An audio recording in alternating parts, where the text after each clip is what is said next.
Hi guys, good morning everyone. क्या हाल चाल, कैसे हैं आप लोग? Good morning sir. Good morning sir. Good morning. जितने भी बच्चे अभी लाइव हैं सबको गुड मॉर्निंग, और इसके अलावा good morning, good afternoon, good evening to PDGD students. चलो जी, शुरू करते हैं अपना सेशन। हम क्या पढ़ रहे थे उस पे आते हैं।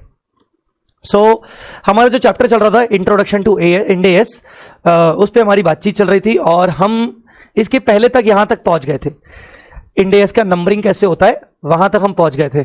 मुझे नहीं लगता कि ऐसा कुछ रिवीजन करवाने की जरूरत है, क्योंकि वो जो की टर्म्स मैंने पढ़ाए थे, कीवर्ड्स पढ़ाए थे, वो ऑलरेडी हम रिवाइज कर चुके हैं। बाकी सब चीजें नॉलेज पर्पस की बातें थी, तो हम आगे कंटिन्यू कर सकते हैं। कंटिन्यू करें यस यस एवरीवन, जल्दी बताओ। Yes sir. Yes sir. Okay okay, चलो। आगे कुछ बातें आज इंपॉर्टेंट करने वाले हैं कि भाई इंड एएस का जो मैं आपको लिस्टेड अनलिस्टेड वाला बता रहा था वो कैसे आया था, और 2015 में वो कैसे कैसे फेज वाइज एप्लीकेबल हुआ, उस पर अपन बात करेंगे। उसको बोलते हैं रोड मैप। मतलब ये वाली बात करूंगा मैं, road map for the applicability of Ind AS. Ind AS कैसे कैसे अप्लाई होता है, किस किस कंपनी के ऊपर अप्लाई होता है। उससे पहले एक छोटा सा पॉइंट बचा हुआ है, how Ind AS has been structured. Ind AS के अंदर कंटेंट क्या क्या होता है, कंटेंट नहीं बोलना चाहिए, बेसिकली इंड एएस के अंदर कौन कौन से पैराग्राफ्स होते हैं। मैं बता दूं कि इंड एएस के अंदर सबसे पहले ऑब्जेक्टिव वाला पैराग्राफ होता है। ऑब्जेक्टिव वाला पैराग्राफ की मतलब ये इंड एएस क्यों निकाला गया, ये इंड एएस क्यों ड्राफ्ट किया गया, इसका ऑब्जेक्टिव क्या है, ये कौन सी चीजों के ऊपर एड्रेस करेगा। जैसे मैं आपको एक एग्जांपल देता हूं, let me show you one example. अब जैसे इंड एएस 115 है, उसका नाम है revenue from contract with customer, मतलब रेवेन्यू के ऊपर है। तो इसके सबसे पहले ऑब्जेक्टिव ही इसका पहले डिफाइन होता है कि भाई बेसिकली इसका ऑब्जेक्टिव क्या है इंड एएस 115 का। तो Ind AS 115 set the principle to apply, ऐसे ही जस्ट बता रहा हूं। Ind AS 115 set the principle to apply when reporting about the nature. किस चीज का नेचर, रेवेन्यू का नेचर क्या होना चाहिए, क्या क्या नेचर ऑफ रेवेन्यू डिफाइंड है इसके अंदर। अमाउंट, कैसे अमाउंट को हमें रिकॉर्ड करना है। टाइमिंग, रेवेन्यू को किस टाइम पर रिकॉर्ड करना है, अभी करना है कि बाद में करना है। और अगर रिकॉर्ड कर लिया तो उसकी अनसर्टेनिटी, बाद में अगर हमें लगा कि यार पैसे तो मिलेंगे नहीं, तो उसके बाद हमें उसको रिवर्स करना चाहिए क्या। तो रेवेन्यू और उससे जुड़ा हुआ कैश फ्लो के नेचर के बारे में, अमाउंट के बारे में, टाइमिंग के बारे में, अनसर्टेनिटी के बारे में ये बात करने वाला है इंड एएस 115। तो इसने अपना ऑब्जेक्टिव बता दिया कि भाई मैं मेरा फोकस एरिया क्या होगा। ऐसे हर इंड एएस में सबसे पहले ऑब्जेक्टिव डिफाइन होता है, मतलब द फोकस एरिया, कि मतलब ये इंड एएस कौन सी चीज को एड्रेस करने वाला है। ठीक है, आ रही है मेरी बात समझ में कि नहीं। यहां पर उन्होंने क्या लिखा है, what is the main purpose for which Ind AS is formed. Ind AS को किस पर्पस के लिए फॉर्म किया गया है। On a bird's eye view it mentions the issues dealt by it and what objective it seeks to achieve. Overall किसी भी Ind AS में इंड एएस को क्यों लाया गया, ये कौन कौन से इश्यूज एड्रेस करने वाला है, वो होता है ऑब्जेक्टिव। जैसे मैंने अभी आपको एग्जांपल दिया 115 का, इधर एग्जांपल लिखा हुआ है इंड एएस 2 का। अब जैसे इंड एएस 2 कौन सा है, इन्वेंट्री, तो उसका ऑब्जेक्टिव क्या है कि भाई इन्वेंट्री को जब रिकॉर्ड किया जाएगा तो उसकी कॉस्ट शुड बी डिफाइंड, कि इन्वेंट्री के अंदर कॉस्ट क्या होती है, कॉस्ट के अंदर कौन कौन से एलिमेंट्स आते हैं, परचेज आता है, टैक्सेस अगर आते हैं तो कौन से आते हैं, लेबर आती है क्या, ओवरहेड्स आते हैं क्या, तो उनको डिफाइन करने का ऑब्जेक्टिव इसका है। एनआरवी क्या होती है, और इन्वेंट्री को बैलेंस शीट डेट पर हमें कैसे मेजर करना चाहिए। तो बेसिकली उसका इंड एएस 2 का ऑब्जेक्टिव है, वही बताया गया है इसमें एग्जांपल के रूप में। तो सबसे पहले हर इंड एएस का एक ऑब्जेक्टिव होता है। दूसरा पैराग्राफ होता है इंड एएस के ऊपर स्कोप का।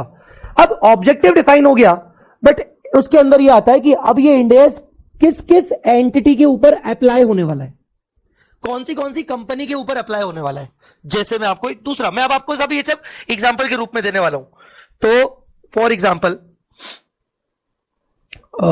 जैसे यस इंड एएस, ये मैं सब आपको अपने कंसेप्ट बुक से बता रहा हूं तो आपको जल्दी समझ में आएगा। जैसे इंड एएस 36 है, उसके अंदर है ना नॉन एप्लीकेबिलिटी का एक प्रोविजन है। तो नॉन एप्लीकेबिलिटी मतलब ये इंड एएस कहां, 36 का नाम क्या है, इंपेयरमेंट ऑफ असेट। कि इंपेयरमेंट मतलब क्या होता है, असेट की वैल्यू को रिड्यूस करना, असेट की वैल्यू को रिड्यूस करना। तो बेसिकली ये इंड एएस बोलता है कि भाई ये सारे असेट्स के ऊपर अप्लाई नहीं होगा 36, मतलब इन्वेंट्री के ऊपर अप्लाई नहीं होगा। जो भी कॉन्ट्रैक्ट्स आपके 115 मतलब रेवेन्यू वाले 115 के जो कॉन्ट्रैक्ट्स हैं उनके ऊपर अप्लाई नहीं होगा। तो कौन कौन सी चीजों के ऊपर ये इंड एएस अप्लाई नहीं होने वाला है, स्कोप, स्कोप मतलब basically applicability and non applicability, कहां कहां अप्लाई होगा या कहां कहां नहीं होगा। और नीचे वो उसने ऊपर उसने बता दिया कि कहां कहां नहीं होगा, फिर नीचे बता दिया कि नहीं नहीं पर इन 3 जगह पर तो स्पेसिफिकली अप्लाई होके रहेगा। 36 applies to the financial asset classified as subsidiary associate joint venture, तो इनके ऊपर होगा पर ऊपर वाली चीजों के ऊपर नहीं होगा। तो इसको कहते हैं स्कोप। तो इंडेज में सबसे पहले क्या आया, ऑब्जेक्टिव, कि भाई वो इंडेज क्यों बनाया गया है, वो कौन कौन से इश्यूज को एड्रेस करेगा। दूसरा स्कोप, ये इंडेज कहां कहां अप्लाई होगा कहां कहां नहीं होगा, ये हम पढ़ते हैं। ये हम पढ़ रहे हैं कि भाई स्कोप में क्या क्या आ गया। What the standard intends to cover, its ambit is mentioned in the scope heading. In many cases it defines specifically what it intends not to cover. इसके अंदर क्या क्या कवर नहीं होने वाला है, क्या क्या कवर होने वाला है। For example para 2 of the Ind AS 2 states that it applies to all inventories except financial instruments. अब जैसे इंडेस 2 बोलता है कि ये हर प्रकार की इन्वेंट्री के ऊपर लगने वाला है, बट फाइनेंशियल इंस्ट्रूमेंट जैसे shares, equity shares, stock, debentures, अगर तुम्हारे पास ये सब ऐसा इन्वेंट्री है तो नहीं लगेगा, भले वो इन्वेंट्री है तुम्हारे लिए। तो इसका ये स्कोप इसने तय कर दिया। तो इंडेस अपना स्कोप बताता है। तो पहला चीज आता है, इंडेस का पार्ट होता है ऑब्जेक्टिव, इंडेस का दूसरा पार्ट होता है स्कोप, तीसरा पार्ट डेफिनेशन। अब आगे किसी भी इंडेस की अगर बात करें, अब सपोज इंडेस 2 की बात करें, तो इंडेस 2 आपको बचपन से पता है कॉस्ट और NRV whichever is lower, but what is cost, what is NRV, who is going to define it. ये इंडेस 2 को ही डिफाइन करना पड़ेगा कि भाई मैं जो आगे बातें करूंगा उसके लिए मुझे आज पहले डिफाइन करना पड़ेगा कि एनआरवी का मतलब क्या होता है। ठीक है, अब जैसे मैंने अभी आपको एक इंडेस 36 दिखाया, तो अब आप देखो रेलेवेंट डेफिनेशंस।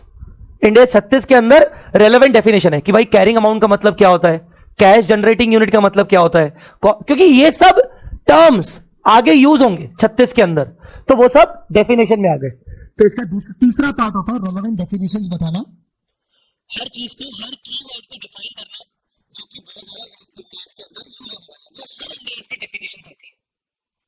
हर जो मैं बोल रहा हूं वो समझ में आ रहा है क्या? Yes, sir. Yes, sir. All right. कुछ बच्चे बाद में जुड़े हैं, शायद स्टार्टिंग में कुछ कम बच्चे थे, अभी बाद में मुझे थोड़े दिख रहे हैं ज्यादा जुड़े हैं। सब लोग हैं, क्लियर हैं, सब लोग मेरे साथ अभी हैं? Yes, sir. All right.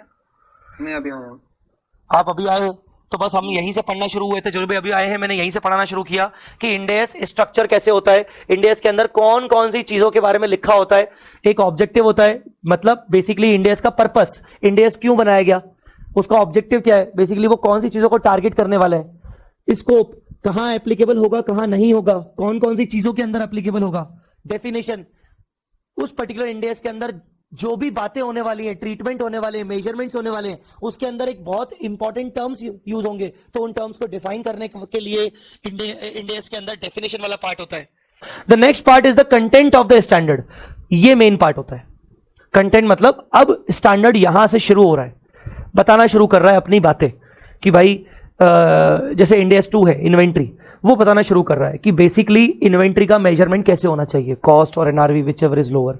फिर चलो कॉस्ट की बात हो रही है, तो कॉस्ट के अंदर अब क्या क्या आएगा कि भाई कॉस्ट के अंदर परचेज कॉस्ट आएगा, उसके अंदर कन्वर्जन कॉस्ट आएगा, ओवरहेड्स आएगा, लेबर आएगा, फिर उसके अंदर अदर कॉस्ट आएगा कि नहीं, इंश्योरेंस आएगा कि नहीं, वेयर हाउस गोडाउन का रेंट आएगा कि नहीं। चलो ठीक है, ये कॉस्ट हो गई। अब कॉस्ट फाइंड आउट करने के कौन कौन से तरीके हैं, फीफो मेथड। मैं आपको इंडेस 2 का एग्जांपल इसलिए दे रहा हूं क्योंकि आप बहुत जल्दी समझ जाओगे। मैं अगर बाकी इंडेस जो बताऊंगा जो आपने इंटर लेवल पे नहीं पढ़े तो हो सकता है समझने में प्रॉब्लम आएगी। तो ये होता है मेन कंटेंट। अभी जैसे फीफो मेथड पे कॉस्ट फाइंड आउट करें कि वेटेड एवरेज पे करें, या फिर जो दूसरे मेथड्स होते हैं इंटर में आपने पढ़े थे, retail price method, standard costing method. फिर आ गए एनआरवी पे कि एनआरवी को कैसे एस्टिमेट किया जाता है, एनआरवी के अंदर सेलिंग प्राइस कैसे माइनस होगा, एनआरवी किस दिन की ली जाएगी, ठीक है ना। तो ये सारी जो बातें चल रही हैं, ये होता है main content of the standard. Standard का मेन कंटेंट क्या लिखा है, it includes the main principles of the standard. ये सबसे मोस्ट इंपॉर्टेंट स्टैंडर्ड की जान होती है, और यही सारे के सारे बहुत सारे इसको कवर किया जाता है कई सारे डिफरेंट पैराग्राफ्स में, डिफरेंट पैराग्राफ्स में। तो ये पूरी जान होती है इंडेस की, content of the standard. It includes the main principle of the standard, it generally contains the principles of recognition. हाँ, ये इंपॉर्टेंट है। रिकॉग्निशन मतलब रिकॉर्ड कैसे करना है, मेजरमेंट, अमाउंट फाइंड आउट कैसे करना है, ठीक है ना। Subsequent measurement, balance sheet date पर हमें उसको कैसे रीमेजर करना है। सब्सिक्वेंट मेजरमेंट मतलब रीमेजरमेंट बैलेंस शीट डेट पर along with other standard specific contents grouped in the appropriate heading. तो कुल मिला के ये जो मेन कंटेंट है इसके अंदर रिकॉर्डिंग की बातें, मेजरमेंट की बातें और बैलेंस शीट डेट पर रीमेजरमेंट की बातें करवाई जाती है। अकाउंटिंग ट्रीटमेंट कुल मिला के तुम्हारी भाषा में इसके अंदर अकाउंटिंग ट्रीटमेंट डिस्कस होता है। मेरी बात समझ में आ रही है कि नहीं? हाँ, उसके बाद का कौन सा है आप मुझे बताइए, आपकी किताब में उसके बाद का कौन सा है? अभी मैंने एक्चुअली आईपैड को स्विच ऑफ करके स्विच ऑन किया है। डिस्क्लोजर। तो भाई कंटेंट पूरा यूज हो गया, ठीक है। कंटेंट के अंदर पूरे अकाउंटिंग ट्रीटमेंट्स आ गए, पूरे मेजरमेंट क्राइटेरिया आ गए। रिकॉग्निशन का मतलब होता है रिकॉर्ड करना, मतलब एंट्रीज वगैरह के पॉइंट ऑफ व्यू से। मेजरमेंट का मतलब होता है कि भाई उसको किस वैल्यू पर रिकॉर्ड किया जाए पहली बार। सब्सिक्वेंट मेजरमेंट मतलब बैलेंस शीट डेट पर किस वैल्यू पे मेजर किया जाए। अब डिस्क्लोजर क्या हो गया कि पूरा कंटेंट वो हो गया कि भाई यस कंटेंट का क्या करना है। अब बेसिकली डिस्क्लोजर मतलब आपने अकाउंटिंग तो कर ली, अब एक एंटिटी को अपने नोट्स टू अकाउंट्स में उस पर्टिकुलर इन्वेंट्री के रिगार्डिंग या फाइनेंशियल इंस्ट्रूमेंट के रिगार्डिंग या किसी लायबिलिटी के रिगार्डिंग कौन कौन से नेसेसरी डिस्क्लोजर्स करने जरूरी है ताकि यूजर्स को रियल पोजीशन समझ में आ जाए। तो उस इंड एस के अंदर फिर नेक्स्ट पार्ट डिस्क्लोजर वाला पार्ट होता है। जो नेक्स्ट पार्ट होता है दैट इज ऑफ डिस्क्लोजर वाला पार्ट। तो the next part is the disclosure. Content में क्या पढ़ा हमने? Includes the main principles of the standard. It generally contains the principle of recognition, measurement, subsequent measurement. Recognition record करना, measurement आपका value find out करना पहली बार, subsequent measurement मतलब balance sheet date पर उसकी वैल्यू फिर क्या होगी। अगर फिक्स असेट है तो डेप्रिसिएशन माइनस करने के बाद होना चाहिए, तो वो सब बातें करना। Disclosure this section covers what qualitative and quantitative information required to be disclose in the financial statements pertaining to the matter covered in the standard. Wherever applicable, it also contains a particular asset, liability, income, expense should be presented. कुल मिला के disclosure के अंदर की भाई क्या क्या present करना है आपको असेट के बारे में और डिस्क्लोजर क्या क्या देने वो सब होता है। Next part of the end S is transitional provision. Transition मतलब तो वर्ड पता ही होगा आपको, ट्रांजिशन मतलब तो वर्ड पता ही होगा बेटा, क्या मतलब होता है? Yes, sir. क्या मतलब होता है ट्रांजिशन का? Following new accounting rule. Following Indian IAS to Adoption of Ind AS for very good very good. जब हम पहली बार कोई इंड एस अप्लाई करते हैं, जब हम पुराने से नए सिस्टम में आते हैं, तो ये वही है। हर इंड एस जब जब इशू होता है तो उसके लास्ट में second last paragraph transitional provision होता है और इफेक्टिव डेट होती है। इफेक्टिव डेट मतलब कौन सी डेट से ये पर्टिकुलर इंड एस अप्लाई होने वाला है। और अगर आप इसको पहली बार अप्लाई करने वाले हो और आप पुराने किसी एएस से आ रहे हो, तो आपको कौन कौन सी चीजों का ध्यान रखना है, कौन कौन सी चीजों के ऊपर हमने आपको एग्जम्पशन दिया है। जैसे चलो, जैसे 1 अप्रैल 2024 से मैं पहली बार इंड एस लगाऊंगा। इससे पहले मैं AS2 लगाता था, AS2 इन्वेंट्री। अब मैं इंड AS2 लगाऊंगा अपनी इन्वेंट्री के ऊपर 1 अप्रैल 24 से, फॉर एग्जाम्पल। अब 1 अप्रैल 24 को ऐसा तो नहीं कि मैं अपना नया धंधा शुरू कर रहा हूं, नया बिजनेस शुरू कर रहा हूं, मेरे पास तो ओपनिंग इन्वेंट्री रखी होगी पहले से ही, और वो तो पुराने एएस के अकॉर्डिंग होगी, है ना। अब मान लो पुराने एएस के अकॉर्डिंग कॉस्ट के अंदर 2-3 चीजें आती हैं, purchase price, conversion cost, other cost. अब जो नया इंड एएस है उसने बोल दिया कि कॉस्ट के अंदर purchase cost, conversion cost, other cost तो आएगा ही आएगा, नो डाउट एट ऑल, पर मान लो बोरोइंग कॉस्ट भी आएगा। सपोज इसने बोल दिया कि एक और फैक्टर आएगा, बोरोइंग कॉस्ट, जबकि पुराने AS2 में हमने कोई बोरिंग कॉस्ट ऐड ही नहीं की थी ओपनिंग इन्वेंट्री में। हाँ, ये बात है कि इन्वेंट्री बनाने के लिए हम लोन लेते हैं, हमारा ओडी यूज होता है, और हमारा जो इन्वेंट्री है वो बहुत अच्छा खासा टाइम लेता है। आपने ना सीए इंटर, सर जलील कर रहे हो, करूंगा। सीए इंटर में आपने AS16 बोरिंग कॉस्ट करके पढ़ा है, AS16 borrowing cost, qualifying asset. बेटा Yes, sir. याद आ रहा है कि नहीं? हाँ, कोई डिफाइन कर रहा था, बोलो बोलो बोलो। Qualifying asset, those assets which taking substantial period of time to get ready for its intended use और sale. those assets. To get ready for its intended, और जो पहली लाइन तुमने बोली वो ज्यादा इंपॉर्टेंट थी, very good.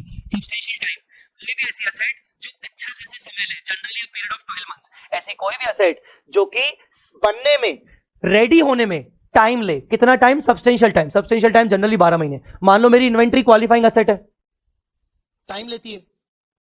Wine producing company हूं मैं, वाइन बनाता हूं, इट टेक्स टाइम, 16 से 18 महीने लग जाते हैं वाइन बनाने में, पूरा उसका टेस्ट एनहांस होने में, उसको बेचने के लिए 18 महीने लग जाते हैं। तो मेरी इन्वेंटरी क्वालिफाइंग एसेट है और उसके लिए मैंने फंड्स अरेंज करके रखे हैं, उसके ऊपर मुझे ब्याज देना पड़ता है, बोरिंग कॉस्ट। मान लो मेरा इंडेक्स तो बोलता है नहीं, इन्वेंटरी के अंदर बोरिंग कॉस्ट करना पड़ेगा। AS2 के अंदर मैंने ऐसा कुछ किया ही नहीं था। अब क्या करूंगा मैं तो पहली बार इंडेक्स लगा रहा हूं।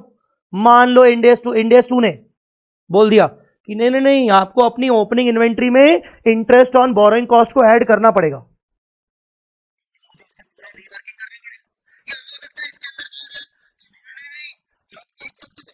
ट्रांजिशन प्रोविजन में कई बार एग्जम्पशन लिखे आते हैं कि चलो वैसे तो हम बोलते हैं कि भाई बोरिंग कॉस्ट होना चाहिए, पर आपकी ओपनिंग इन्वेंट्री के लिए एग्जम्पशन है कि जो भी आपकी ओपनिंग इन्वेंट्री है उसमें अगर बोरिंग कॉस्ट नहीं भी हुई क्योंकि आप पुराने एज से आए हो तो आपको एग्जम्पशन है, आपको हम अलाउ करते हैं कि आप ओपनिंग इन्वेंट्री में कोई एडजस्टमेंट नहीं करो,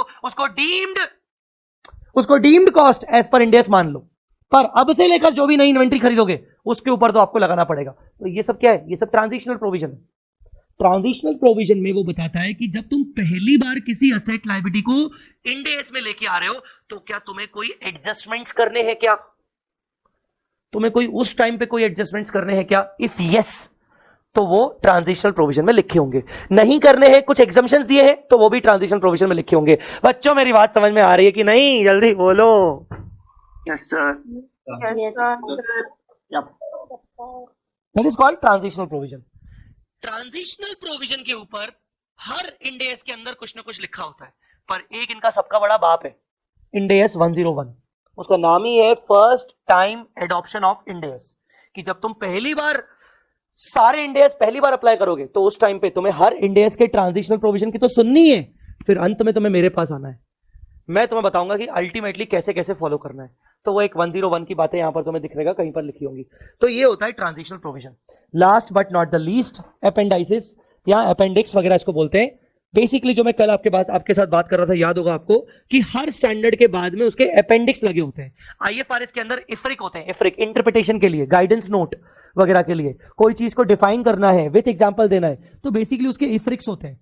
वैसे ही स्टैंडर्ड के पीछे अपेंडिक्स होते हैं, तो सबसे लास्ट में जो उसका पार्ट होता है वो अपेंडिक्स वाला पार्ट होता है। इसमें कई सारे एक्सप्लेनेशंस होते हैं जिसको इंड एस के मेन कंटेंट में कवर नहीं किया गया है, पर मेन कंटेंट को समझाने के लिए उन्होंने एक सेपरेट अपेंडिक्स बना दिया।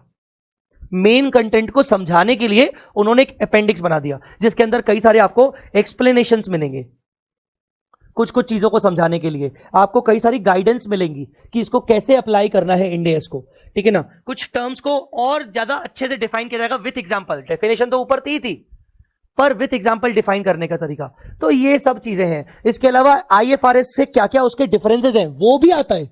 हर इंड एस के अपेंडिक्स में आपको IFRS के डिफरेंसेस मिलेंगे, और ये हमारे नोट्स की बात नहीं कर रहा हूं, ये मेन जो MCA ने जो इंड एस इशू करके रखा है, मतलब बेयर एक्ट वाला, उसके अंदर की बात कर रहा हूं, बेयर एक्ट वाला, उसके अंदर आपको IFRS के कंपैरिजंस मिलेंगे और लास्ट में उसके इंटरप्रिटेशंस मिलेंगे। तो कुल मिला के ये पूरा स्ट्रक्चर होता है पूरे इंड एस का, ठीक है। चलो क्या क्या आता है इंड एस के अंदर, मुझे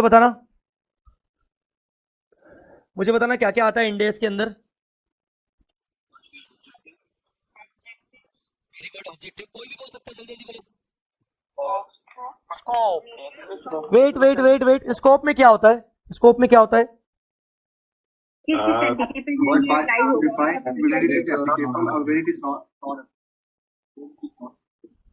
मोनिका बोलो। तो स्कोप में बेसिकली आता है कि किस किस एंटिटी पे ये अप्लाई होने वाला है इंड एस, इसका क्या क्या ये कवर करेगा। ऑल राइट, ठीक है, very good. Then the third, सब लोग बोलेंगे थर्ड वाला कौन सा आइटम था? Definition, very good. उसके बाद फोर्थ आइटम कौन सा होता है? कंटेंट। नीरज भाई कंटेंट क्या होता है? कंटेंट के अंदर क्या लिखा होता है? Main principle, recognition, measurement and subsequent measurement. Very good. Recognition measurement का मतलब ऋतिक भाई क्या होता है? रिकॉग्निशन मेजरमेंट वगैरह। First time recognition, subsequent measurement.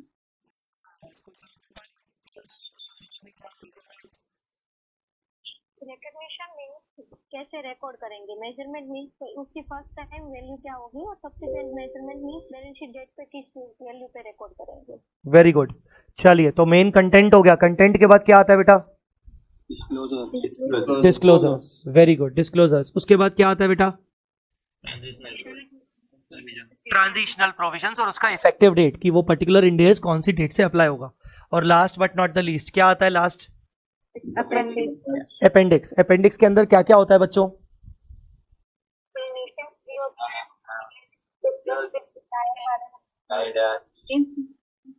बताते हैं ठीक है, ठीक है, मतलब कुछ एक्सप्लेनेशंस आते हैं, कुछ टर्म्स को मोर डिफाइन किया जाता है विद एग्जांपल्स, ठीक है ना, और क्या बोलते हैं, कुछ गाइडेंस वगैरह बताई जाती है, वो सब चीजें होती हैं। चलिए, सो ये होता है how India has been structured. आप अभी तक तो ये चैप्टर में समझ गए होंगे कि यार ये सब चीजें हमारे ना बस सिर्फ नॉलेज और हमारे बेसिक्स को स्ट्रॉन्ग करने के लिए बताया जा रहा है। Now the second next is road map for the applicability of Ind AS, जिसके लिए I will refer my notes specifically. Road map के लिए हमारे पास अलग से नोट्स हैं। Wait a minute, road map,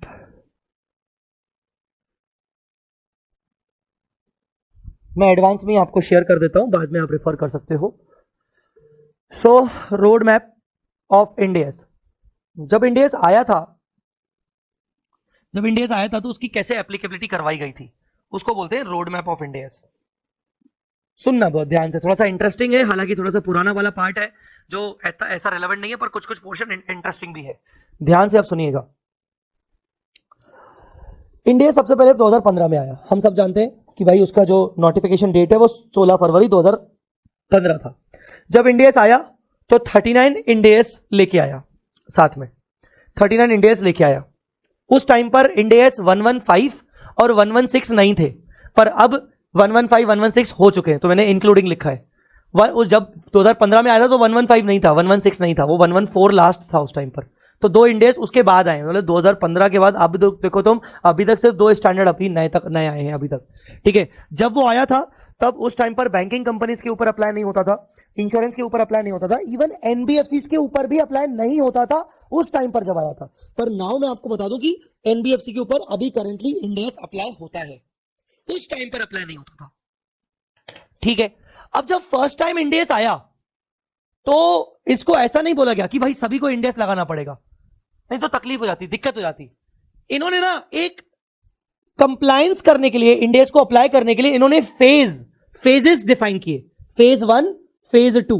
इन्होंने 2 फेजेस में इंडेक्स को अप्लाई करवाया। फेज 1 में बड़ी कंपनीज जो होंगी वो अप्लाई करेंगी, और फेज 2 में जो थोड़ी सी छोटी होंगी वो अप्लाई करेंगी। बस 2 फेजेस में इंडेक्स को अप्लाई किया गया, करवाया गया, फेज 1 फेज 2। ये आपके लिए इंपॉर्टेंट है समझना। हो सकता है शायद इंटर लेवल पे थोड़ा बहुत आपने इसको पढ़ा हो, क्योंकि ये इंटर लेवल पे ओल्ड सिलेबस में जो इंटर आप पास करके आए उसमें भी था, ये उसमें भी था कंटेंट। बात करते हैं phase wise compliance for the index for corporates. So phase 1 को आप ध्यान से देखिएगा,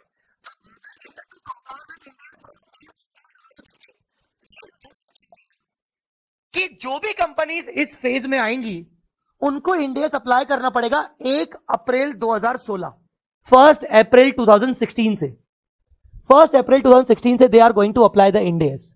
अब इसके अंदर कौन कौन सी कंपनीज आएंगी? Following companies shall comply with Ind AS. कौन कौन सी कंपनीज? पहला आयुष, रीड इट आयुष।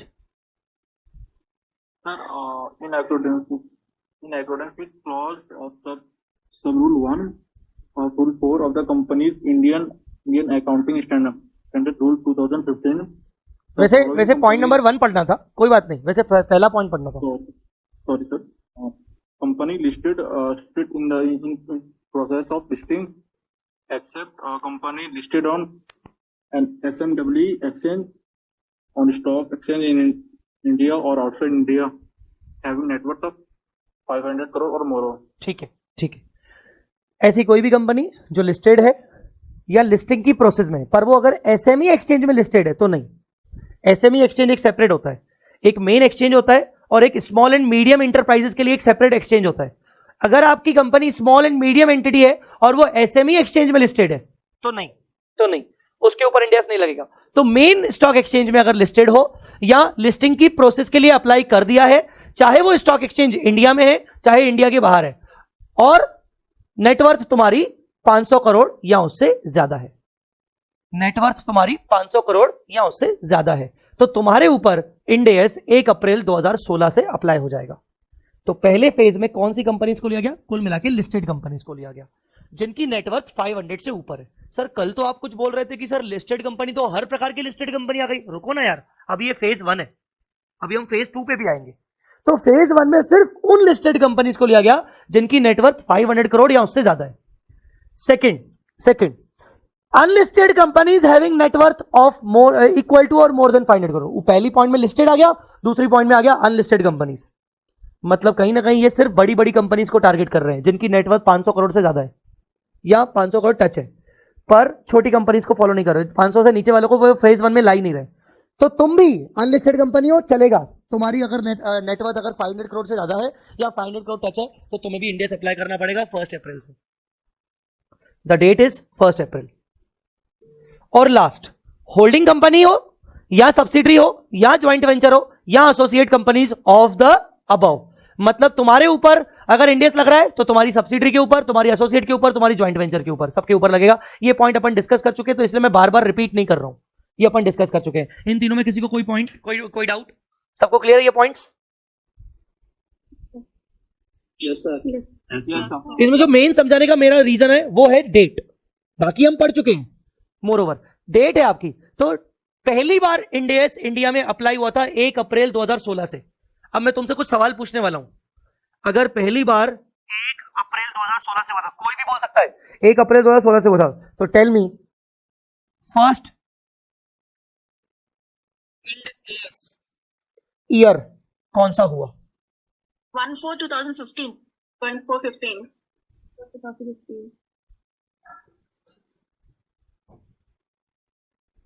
1415 2016-17 16 होगा क्योंकि 15 में ट्रांजिशन डेट हो जाएगा। 1415 मैंने फर्स्ट इंडेस ईयर पूछा, ईयर पूछा, year year year the year is 1617 my dear students. आप पुराना बता रहे हो, आप ट्रांजिशन को ध्यान रखते हुए बता रहे हो, मैं ईयर पूछ रहा हूं मेरे बच्चों, मैं ईयर की बात कर रहा हूं। तो पहला ईयर तो जब अगर वो अप्लाई कर रहा है 1 अप्रैल 16 से, तो उसका पहला ईयर ऑफ एप्लीकेशन कौन सा हुआ? 16-17, सिंपल। अब मैं पूछ रहा हूं कि अगर वो 16 से अप्लाई कर रहा है तो ये रिट्रोस्पेक्टिव इफेक्ट कब से देगा? रिट्रोस्पेक्टिव इफेक्ट फ्रॉम, ये डेट बताओ। Retrospective effect from 1 April 2015। Very good, 1 अप्रैल 15। इस 1 अप्रैल 15 को कौन सी डेट बोली जाएगी? नाम क्या है इस डेट का? Transition date. Very good, very good. और बताओ, अगर ये करंट ईयर में इंडिया अप्लाई हुआ है तो कंपैरेटिव में होगा क्या? क्या कंपैरेटिव में इंडिया अप्लाई होगा क्या? मतलब 15-16 में भी होगा, आया ना? चलिए आइए देखिए, सबसे पहले मैंडेटरी कंप्लायंस पढ़िए, ऊपर वाला छोड़ दो। Mandatory compliance current financial year, उसका पहला वाला कौन सा होगा? 16-17। मतलब पहली इंड एस बैलेंस शीट जो बनाई जाएगी वो 31 मार्च 2017 की बनाई गई थी। मैं जो भी बता रहा हूं वो सब हिस्ट्री है, तो इसलिए थोड़ा सा अपन फास्ट चल रहा है। उसका जो कंपैरेटिव पीरियड था, मतलब पिछले साल वाला, अगर 16-17 करंट ईयर है तो 15-16 आपका हो गया कंपैरेटिव। और उसकी ट्रांजिशन डेट, जिस डेट पर तुम क्या बनाओगे बेटा, मैंने कुछ बताया था ट्रांजिशन डेट पर क्या बनता है? Opening इंडेस balance sheet. याद करो, बैलेंस शीट तुम्हारे पास पुराने एस के अकॉर्डिंग है, ट्रांजिशन डेट पर तुम्हें नई बैलेंस शीट बनानी पड़ेगी। किसी ने पूछा भी था कि सर इसका ऑडिट वापस से होगा क्या? याद करो। Yes sir. तो ट्रांजिशन डेट हो गई 1 अप्रैल 2015। तो this is the mandatory compliance phase 1 के अंदर। 1 अप्रैल 16 से अगर आपको करना है तो मैंडेटरी आपको 16-17 से इंडेस अप्लाई करना पड़ेगा, कंपैरेटिव 15-16, ट्रांजिशन डेट 1/4/15। सर ये इसके ऊपर क्या लिखा है? Voluntary compliance optional. हाँ, जब फेज वाइज आया था फेज 1, तो फेज 1 ने बोला अगर आप चाहते हो तो आप 1 साल पहले भी अप्लाई कर सकते हो, ऑप्शनल। आप पहले भी कर सकते हो, मतलब फाइनेंशियल ईयर 15-16 से भी अप्लाई कर सकते हो। अच्छा सर ऐसा भी होता है? हाँ देखो ना, वैसे भी इंडेस आया कब से था? 16 फरवरी 2015। तो अगर मैं एक चार्ट बनाऊं तो ये है तुम्हारा 16 फरवरी 2015, तो यहां तुम्हारा 31 मार्च 2015 ईयर एंड हो रहा है, और अगला ईयर जो तुम्हारा है ये है तुम्हारा 15-16। तो इंडेस ने बोला कि देखो हम तो यहां आ चुके हैं, नोटिफाई हो चुके हैं, तुम चाहो तो तुम इस ईयर से अप्लाई हो सकते हो, ऑप्शनल है, ऑप्शन है। पर अगर नहीं होना चाहते हो तो फिर तुम्हें इस ईयर से तो अप्लाई होना ही पड़ेगा। मतलब जब इंडेस आया था तो उन्होंने आपको अच्छा खासा टाइम दिया था प्रिपरेशन करने के लिए, तुम 16-17 से हो जाओ, पर अगर तुम्हारी कुछ ज्यादा इच्छा हो रही है तो तुम 15-16 से हो सकते हो। तो that is a voluntary compliance. अगर तुम 15-16 से हो जाओगे तो तुम्हारा कंपैरेटिव 14-15 हो जाएगा, 14-15 हो जाएगा, और ऐसे केस में तुम्हारा ट्रांजिशन डेट भी फिर 1 अप्रैल 14 हो जाएगा ऑफ कोर्स। ठीक है, so this is the first phase of application. First phase का डेट 1 अप्रैल 16, और वो कौन सी कंपनीज, चाहे लिस्टेड हो चाहे अनलिस्टेड हो, चाहे प्रोसेस ऑफ लिस्टिंग हो, लिस्टिंग चाहे तुम्हारी इंडिया में हो इंडिया के बाहर हो, 500 करोड़ और मोर की नेटवर्थ, ये है तुम्हारा फेज 1। अब मैं चाहता हूं कि तुम मुझे फेज 2 बताओ, फेज 2 तुम मुझे पढ़ के बताओ। तुम लोग पहले खुद मन में पढ़ो और फिर उसका इंटरप्रिटेशन बताओ।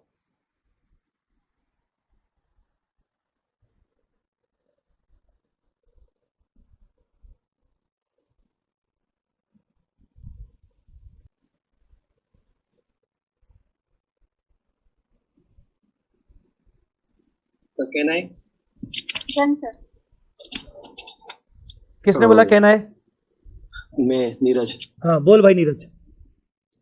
सर सेकंड फेज में लिस्टेड कंपनी सारी आ गई, क्योंकि फर्स्ट लाइन में बोला है कि लिस्टेड इन जो 500 करोड़ से नीचे वाली थी वो सब आ गई, लिस्टेड कंपनी सारी आ गई। तो मेरा पूछना है नीरज भाई कि अगर मेरी नेटवर्थ 100 करोड़ है, हाँ तो वो फेज 2 में कवर हो जाएगी। मैं फेज 2 में आ सकता हूं क्या?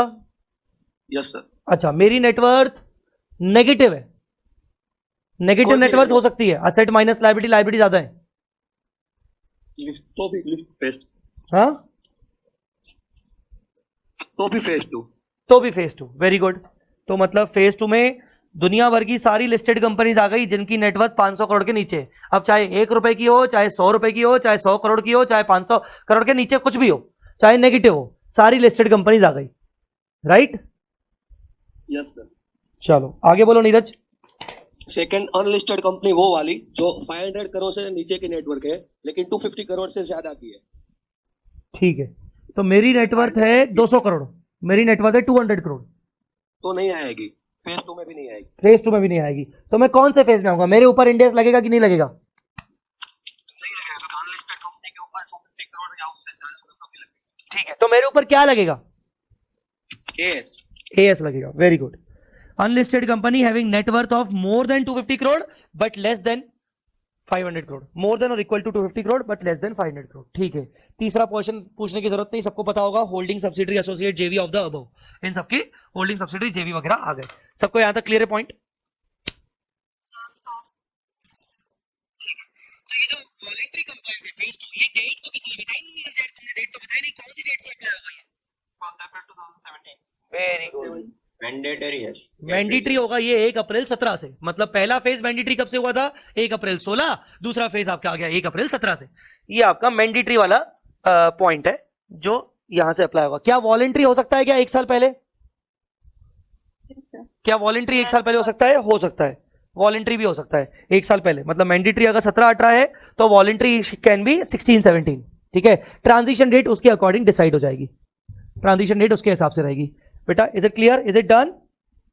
Sir yes. सर एक क्वेश्चन है सर, जैसे अनलिस्टेड कंपनी है जिनकी नेटवर्थ 250 करोड़ से नीचे है, उनपे बेसिकली तो इंडिया से अप्लाई नहीं होगा, बट अगर वो चाहे तो अप्लाई कर सकती है क्या इंडिया से? अगर नहीं नहीं नहीं नहीं नहीं, अगर कोई एंटिटी जो ना फेज 1 में आई ना फेज 2 में आई, और इवन अभी छोड़ो ना, ये पुरानी हिस्ट्री हो गई, अभी भी मान लो कोई कंपनी है जिसकी नेटवर्थ अनलिस्टेड है, जिसकी नेटवर्थ 250 से कम है, सर वो इंडिया से अप्लाई कर सकती है क्या? नहीं कर सकती, क्लियर कट नहीं कर सकती।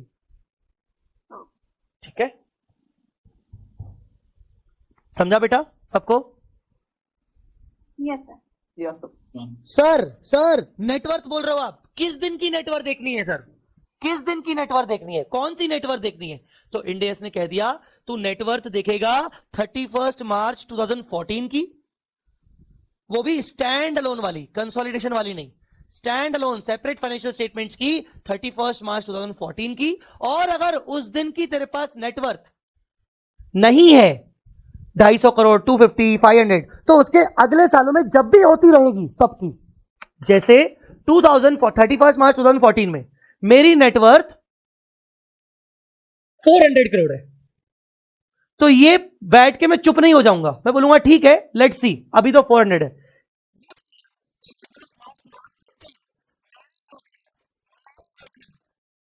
501 करोड़ हो गई, 501। मैं बोल रहा हूं 31 मार्च 14 को my net worth was 400, but 31 March 15 को my net worth becomes 501 crore. Tell me phase 1 किस दिन से अप्लाई होने वाला है? फेज वन किस दिन से अप्लाई होने वाला है? फेज 1 बता सकता हूँ किसी की आवाज क्यों नहीं आ रही मेरे को?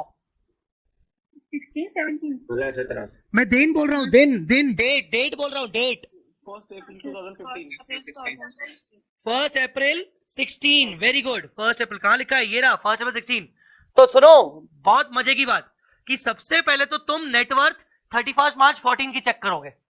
अगर तुम्हें उस दिन की नेटवर्क कम लग रही है कोई बात नहीं, अभी भी 1 अप्रैल 16 में टाइम है, तो 31 मार्च 15 में क्या तुम्हारी नेटवर्क 500 क्रॉस हो गई? हाँ, तो भी तुम फेज 1 में आ जाओगे, तो सर फिर 31 मार्च 14 बोलने का मतलब क्या था? मतलब इसीलिए था कि नोटिफिकेशन देखो किस दिन आया था, 16 फरवरी 15 को, और नेटवर्थ किस दिन की चेक करनी है सबसे पहले? 31 मार्च 14 को, मतलब नोटिफिकेशन आने से पहले की डेट, ताकि कोई भी कंपनी अपने फाइनेंशियल स्टेटमेंट में चेंजेस ना कर पाए। जानबूझ के ये किया गया कि नोटिफिकेशन हम जिस दिन ला रहे हैं उस दिन साला कंपनीज के ऊपर मैंडेटरी करवाना है, और अगर हमने नेटवर्थ की डेट बोल दी फर्दर फ्यूचर वाली, तो भैया कंपनीज ना विंडो ड्रेसिंग करेंगी, अपने आप को इंडेक्स फॉलो नहीं करवाने देंगी, वो जानबूझ के थोड़े बहुत एडजस्टमेंट करेंगी, एक आध साल के लिए पोस्टपोन करवा देंगी। तो बेटर है साला उनके ऊपर अटैक करो ये बोल के कि 31 मार्च 14 की नेटवर्थ देखी जाएगी, वो तो वो ऑलरेडी ऑडिटेड बैलेंस शीट होगी उनकी, ऑलरेडी होगा उनका, तो वो कुछ कर ही नहीं सकते, ऑडिटेड बैलेंस शीट को वो कुछ कर नहीं सकते, तो इसीलिए उनके ऊपर अप्लाई करवाने के लिए, मैंडेटरी अप्लाई करवाने के लिए उनको डेट दी गई 31 मार्च 14। पर ये भी प्रोविजन साथ में लिया गया कि यार ऐसी भी तो बहुत सारी कंपनी हो सकती है जिनकी 31 मार्च 14 को नेटवर्थ कम हो पर जस्ट अगले साल उनकी ज्यादा हो जाए, ऐसा भी तो हो सकता है। तो बोला गया कि भाई 31 मार्च 14 की नेटवर्थ प्रायोरिटी में नहीं है उस टाइम पे फॉलो, तुम फेज 1 में नहीं आ रहे हो, फेज 2 में नहीं आ रहे हो, तो 31 मार्च 14 के बाद जो भी बैलेंस शीट्स बनेंगी उस बैलेंस शीट्स की नेटवर्थ तुम्हें चेक करते रहना है। तो 31 मार्च 15 में मान लो मेरी 501 हो गई, still I will be covered under phase 1 only, because अभी फेज 1 का मैंडेटरी वाला डेट अभी आया नहीं है, तो उससे पहले जो भी मेरी नेटवर्थ बढ़ गई तो मैं आ जाऊंगा फेज 1 में। कुछ आया समझ में कि नहीं?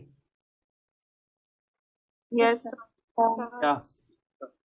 मैं एक सवाल पूछ रहा हूं आप सबसे, 31 मार्च 14 में नेटवर्थ वॉज 400, 31 मार्च 15 में नेटवर्थ वॉज 420,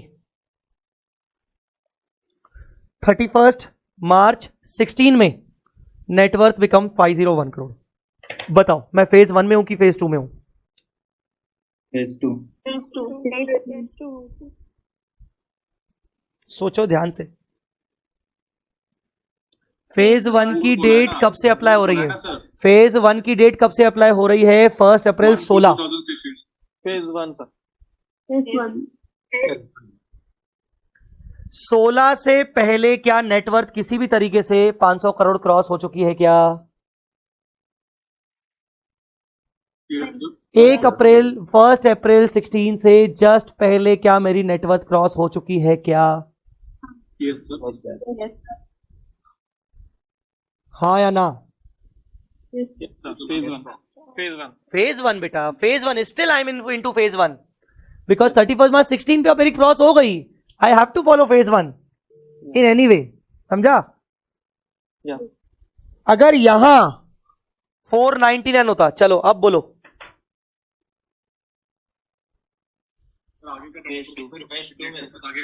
फिर तो श्योर शॉर्ट फेज 2, समझा कि नहीं समझा? यस सर, तो आपको नेटवर्क चेक करनी है 31 मार्च 14 और उसके बाद की। अब देखो जो भी अपन पढ़ रहे हैं वो सब हिस्ट्री है ना, तुम्हें इसके ऊपर कोई क्लाइंटल मिलने वाला है, सबका तो पुराना हो चुका है ना। सर आप तो ना एक काम करो, ये जो हिस्ट्री पढ़ा रहे हो उसके साथ साथ करंट सिचुएशन बताओ। सर करंटली क्या होता है? करंट का सिंपल है भाई, इन्होंने 2 फेजेस में डिफाइन कर लिया, इसका मतलब 2 फेजेस के अकॉर्डिंग अब हमें समझ में आ गया ऑल लिस्टेड, पहली बात तो। दूसरा समझ में आ गया all unlisted having net worth of 250 crore और मोर। तो करंट स्टेटस बिल्कुल क्लियर है, जो मैं आपको पिछली क्लासेस तक ऑलरेडी पढ़ा चुका हूं कि बेटा अगर कोई भी कंपनी है जो लिस्टिंग में जा रही है उसको पहले दिन से इंडिया अप्लाई करना पड़ेगा।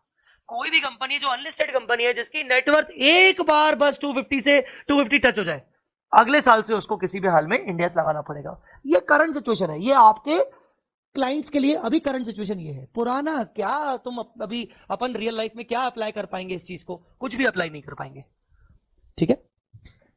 द नेक्स्ट इज नेटवर्थ का कल मैंने फॉर्मूला लिखवाया था आपको, कल नेटवर्थ का फॉर्मूला लिखवाया था ना आपको, ये वही फॉर्मूला लिखा हुआ है पर उसके नीचे नोट लिखा हुआ है। नोट को ध्यान से देखो, ESOP reserve and capital reserve made out of government grant shall be the part of net worth for the purpose of calculating India's applicability। ये इंपॉर्टेंट है, मैं आ रहा हूं आपके डाउट पर ऋतिक। यस, तो ESOP reserve and capital reserve made out of the government grant will be the part of the net worth for the purpose of India's applicability. तो net worth निकालते वक्त आपको ESOP रिजर्व, सर ये ESOP रिजर्व क्या होता है बेटा? इंटर में तुमने पढ़ा था ESOP का चैप्टर, उसके अंदर हम एंट्री करते थे employee compensation expense account debit to employee stock option outstanding. याद करो, वो जो एम्प्लॉय स्टॉक ऑप्शन आउटस्टैंडिंग करते थे उसको हम रिजर्व एंड सरप्लस में रखते थे, तो वो रिजर्व भी तुम्हारे नेटवर्थ का पार्ट बनेगा। दूसरा capital reserve made out of government grant, तुम सीए इंटर में पढ़ते थे AS12 गवर्नमेंट ग्रांट, और उसमें तुम पढ़ते थे कि अगर तुम्हें कोई ग्रांट मिली है वो प्रमोटर्स कॉन्ट्रीब्यूशन वाली, ठीक है ना, प्रमोटर कॉन्ट्रीब्यूशन वाली ग्रांट मिली है तो उसको तुम कैपिटल रिजर्व में डालोगे, वो बेसिकली तुम्हारा ये वाला कैपिटल रिजर्व है, तो वो भी तुम्हारे नेटवर्थ में आएगा। तो ध्यान रखना कि ESOP रिजर्व और कैपिटल रिजर्व भी तुम्हारे नेटवर्थ में आएगा, ये इंपॉर्टेंट है। हाँ Hrithik, from unlisted company net worth जितना भी पुराना देख सकते हैं। ऋतिक मैं आपका डाउट समझा नहीं, आप ऑडियो यूज करो। लिस्टेड कंपनी के लिए 250 तक का जो टर्नओवर है, नेटवर्थ है, तो वो कभी कभी कब कभी देख सकते हैं ना सर? कब का भी मतलब वही 31 मार्च 14 के बाद कब का भी,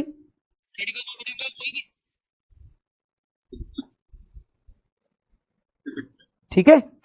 अच्छा मुझे बताओ, अगर मैं होल्डिंग कंपनी हूं और मेरे ऊपर इंडेक्स लग रहा है स्टैंड अलोन के हिसाब से, तो मेरी सब्सिडी पर लगेगा, ये बात हम कर चुके बात, यस सर। ठीक है। सवाल ये है कि अगर मेरी सब्सिडी फॉरेन सब्सिडी है तो उसके ऊपर लगेगा कि नहीं? फॉरेन सब्सिडी सर अगर जो उसकी बैलेंस शीट को हम जब कंसोलिडेशन के टाइम पे कन्वर्ट करेंगे तो उस टाइम लगना चाहिए। वेरी गुड, बहुत बढ़िया, बिल्कुल वेरी गुड। चलो इस पॉइंट को किसने अभी बोला, अभी जवाब किसने दिया? मोनिका, पढ़ो इस पॉइंट को और सभी लोग देखेंगे। फॉर कंपनी ये overseas subsidiary, associates, joint venture and other similar entities of an Indian company may prepare its standalone financial statement in accordance with the requirements of the specific jurisdiction, provided that such Indian company shall prepare its consolidated financial statement in accordance with India's either voluntary or mandatory if it meets the criteria. अगर तुम्हारी कोई foreign subsidiary है, कोई foreign associate है, कोई foreign जेवी है, हाँ यार वो तो फॉरेन है, तो उसको तो वहां के जुरिस्डिक्शन, मतलब अगर वो अमेरिका की है तो उसको तो यूएस गैप फॉलो करना पड़ेगा ना उनके फाइनेंशियल स्टेटमेंट बनाने के लिए। पर हाँ वो करते रहे, उनके ऊपर मैंडेटरी नहीं है। फॉरेन सब्सिडरी के ऊपर इंडेक्स लगाने की जिम्मेदारी as far as their stand alone financial statements are concern नहीं है। बट जब तुम उसी फॉरेन सब्सिडरी एसोसिएट जेवी को मर्ज करोगे, कंसोलिडेशन में लेके आओगे, तो तुम्हें उनके फाइनेंशियल स्टेटमेंट्स के ऊपर इंडेक्स लगाना पड़ेगा। कुछ आया समझ में कि नहीं? सबको क्लियर है? यस उल्टा सब्सिडरी कंपनी इंडिया की है, सब्सिडरी कंपनी इंडिया की है पर होल्डिंग कंपनी फॉरेन की है। अब बोलो। तो सब्सिडरी को इंडिया से सबसे बैलेंस शीट बनानी पड़ेगी, होल्डिंग को नहीं बनानी पड़ेगी। मेरा सवाल है, सब्सिडरी इंडिया की है, होल्डिंग बाहर की है, तो पहले इंडिया की कंपनी की बात करते हैं। सब्सिडरी के ऊपर इंडेक्स लगेगा कि नहीं लगेगा? लगेगा कि नहीं लगेगा? कि देखने के लिए मुझे होल्डिंग की नेटवर्थ देखनी चाहिए कि सब्सिडरी की नेटवर्थ देखनी चाहिए? सब्सिडरी की नेटवर्क। सब्सिडरी की नेटवर्थ, क्योंकि इंडियन कंपनी है। चलो Yes. सब्सिडरी के ऊपर नेटवर्थ 500 करोड़ मोर हुआ, वॉटेवर जो भी है, इंडियस लग रहा है सब्सिडरी के ऊपर। अब मुझे बताओ पेरेंट का स्टेटस होल्डिंग कंपनी के ऊपर क्या करें, वो तो बाहर की है। नहीं लगाए। उससे भी तक इंडियस लगना नहीं चाहिए। लगा जी, होल्डिंग कंपनी बाहर की है, अमेरिका की है। नहीं लगना चाहिए। नहीं लगना चाहिए। लगना चाहिए। चलो ठीक है, संदीप सैंडी पढ़ो भाई ये सेकंड नंबर पॉइंट, देखें क्या लिखा है। Indian company which is subsidiary, associate, joint venture and other similar entity of foreign company shall prepare its financial statement in accordance with India's whether voluntary or mandatory if it meets the criteria. आगे आगे, Based on net worth of individual financial based on the net worth of individual financial statement, मतलब holding के ऊपर नहीं लगेगा, सिर्फ subsidiary के ऊपर लगेगा, क्योंकि होल्डिंग तो बाहर की है ना भाई साहब। आपकी होल्डिंग कंपनी यूएस गैप के हिसाब से चल रही है, मतलब अमेरिका की कंपनी है, वो तो अपने खुद के फाइनेंशियल स्टेटमेंट्स तो यूएस गैप के हिसाब से बनाएंगे ना, बल्कि उल्टा यूएस गैप उसको बोलेगा कि भाई तेरी जितनी भी सब्सिडरीज है इंडिया वाली, भले वो अपने देशों में इंडियस फॉलो कर रही हैं, तू जब उनको कंसोलिडेट करेगा यूएस में, तो तेरे को उनको कंसोलिडेशन पर्पस के लिए बल्कि उन इंडियन सब्सिडरीज के ऊपर यूएस गैप लगाना पड़ेगा। उल्टा जैसे हमने बोला हमारी सब्सिडरीज के लिए, वैसे यूएस गैप भी तो बोलेगा उनको। तो इंडियस सब्सिडरी इंडियन कंपनी है, लगेगा इंडियस उसके खुद के फाइनेंशियल स्टेटमेंट्स के according, not because of holding company की net worth. But as far as net holding company is concern, holding company यहां है ही नहीं, होल्डिंग कंपनी तो बाहर है, उसके ऊपर कुछ नहीं लगेगा। और कंसोलिडेशन मुझे थोड़ी बनाना है, मैं तो सब्सिडरी हूं, कंसोलिडेशन तो होल्डिंग को बनाना है, वो जाने उसका काम, जाने क्या करना, हमें क्या मतलब।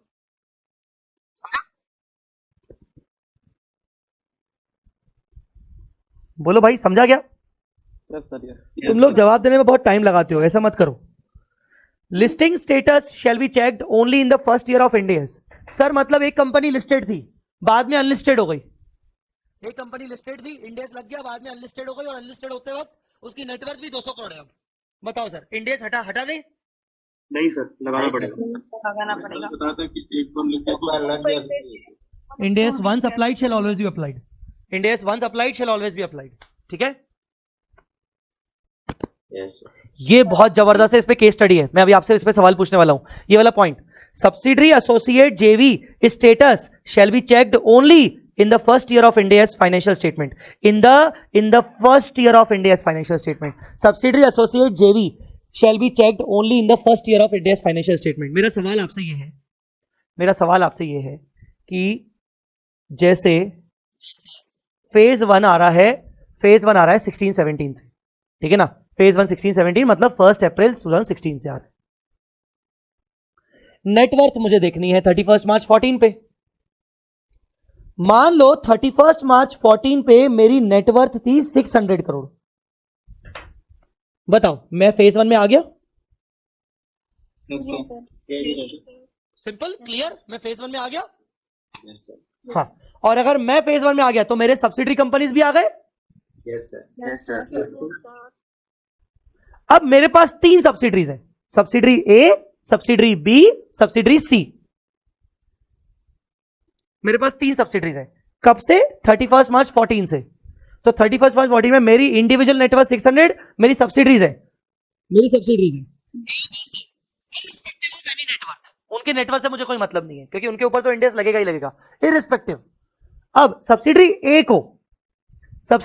को मैंने 14-15 में ही बेच दिया, खत्म कर दिया, 14-15 में खत्म कर दिया। सब्सिडरी ए को मैंने 14-15 में ही खत्म कर दिया। सब्सिडरी बी को मैंने 15-16 में खत्म कर दिया, खत्म मतलब बेच दिया, अब वो मेरी सब्सिडरी नहीं है। और सब्सिडरी सी को मैंने 2 अप्रैल 2016 में बेच दिया। I have 3 subsidiaries, subsidiary A, subsidiary B, subsidiary C. Subsidiary A dispose कर दिया, कब? 15 जो भी डेट है, 15 जून 2014। बी को मैंने डिस्पोज कर दिया 15 सितंबर 2015, और सब्सिडरी सी को मैंने डिस्पोज कर दिया 2 अप्रैल 2016।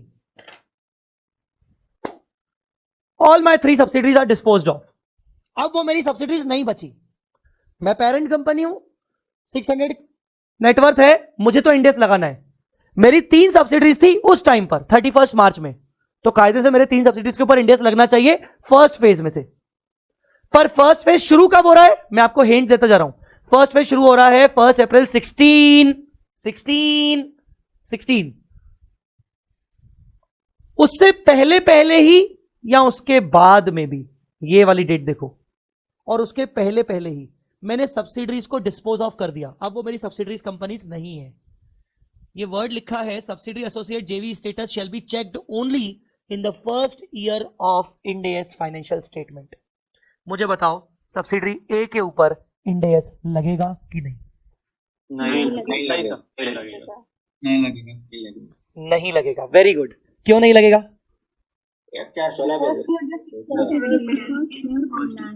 फर्स्ट ईयर के पहले ही डिस्पोज हो गए थे। करेक्ट। फर्स्ट ईयर कौन सा है हमारा फर्स्ट ईयर कौन सा है?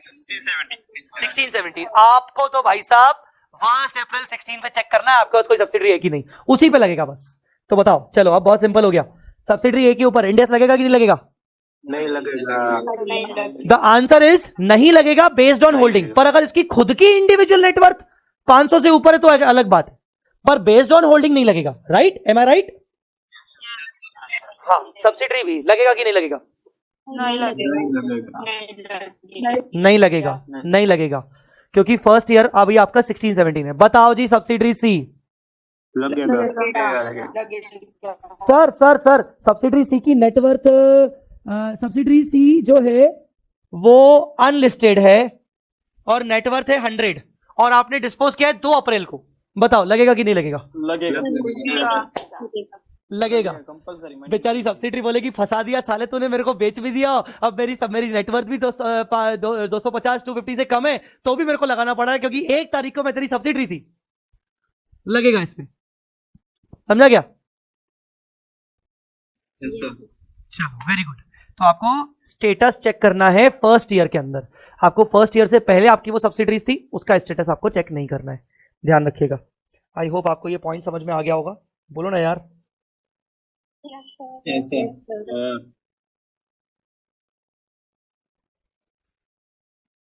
अच्छा, नेटवर्थ कौन सी चेक करनी है, स्टैंड अलोन वाली कि कंसोलिडेटेड वाली?